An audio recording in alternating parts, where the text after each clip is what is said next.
बलांगीर जिला टिटलागढ़ उपकारागार दुई जन विचाराधीन कैदी फेरार होगा घटन कार्यानुष्ठान ग्रहण करिसेंती पश्चिमांचल जेल डीआईजी कुलमणि बेहेरा वार्डर दानी दोरा से निलंबन करिसेंती। एई दुई विचाराधीन कैदी जो दिन फेरार हेले सेतेबेले वार्ड रे दानी दोरा ड्यूटी थिले कार्य अवहेला जोगु तांकु निलंबन करा जायछि। एई घटन रे जेल अन्य अधिकारी विरुद्ध रे कार्यानुष्ठान ग्रहण करबा पई उपर अधिकारी को डीआईजी सुपारिश करिथिबा जणा पड़िछि। टिटलागढ़ उपकारागार रे बंदी होइतिबा दुई जन हत्या अभियुक्त शोभावन रणा और सुमित बिहारी शनिवार राति प्राय 8टा बेले फेरार हो जाइथिले। सेमाने सीडी व्यवहार करी जेल 14 फुट उच्चर कांथ पार होई फेरार हो जाइथिबा जणा पड़िछि। गतकाली पश्चिमांचल जेल डीआईजी कुलमणि बेहेरा टिटलागढ़ उपकारागार जाई घटनार तदंत करिथिले।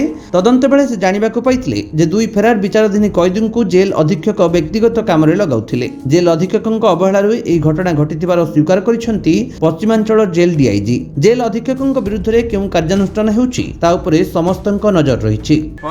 जो स्पॉट देखिली आउ स्टेटमेंट स्टाफ मानकर नेली तापरे पॉसिबिलिटी केते अछि जिवार सेटा अनुधान करली तापरे हायर अथॉरिटी रिपोर्ट करली जहां कोन पॉसिबिलिटी जणा पड़छि जेथिबार पॉसिबिलिटी सेपट जिवार सर शनिवार राति केते लागले सर 8:30 बोली रोल कॉल केते ले सर रोल कॉल हमर रोल कॉल नै नंबर बंद हे 6टा रे 6टा रे आ 8:30 से मंते के बाहर दिले सर 8:30 रे से लोक ऑफिस रे काम करथले बाहर थिला ऑफिस रे सर जेतु हत्या करी के ऑफिस रे काम दिले सर सेटा सुपरने तांको रिक्स रे से करथले सर कार्यानुष्ठान किछि निया गला कार्यानुष्ठान निया हो जहां रिपोर्ट कोन सर सर केते को प्रकार अनुष्ठान निया हो सर देखिया सर रिपोर्ट रे जहां को सर तथापि सर कार फॉल्ट पाइछन सर सर बलांगीर अंजु पृष्टिंग रिपोर्ट विश्व विजयी न्यूज ओडिशा।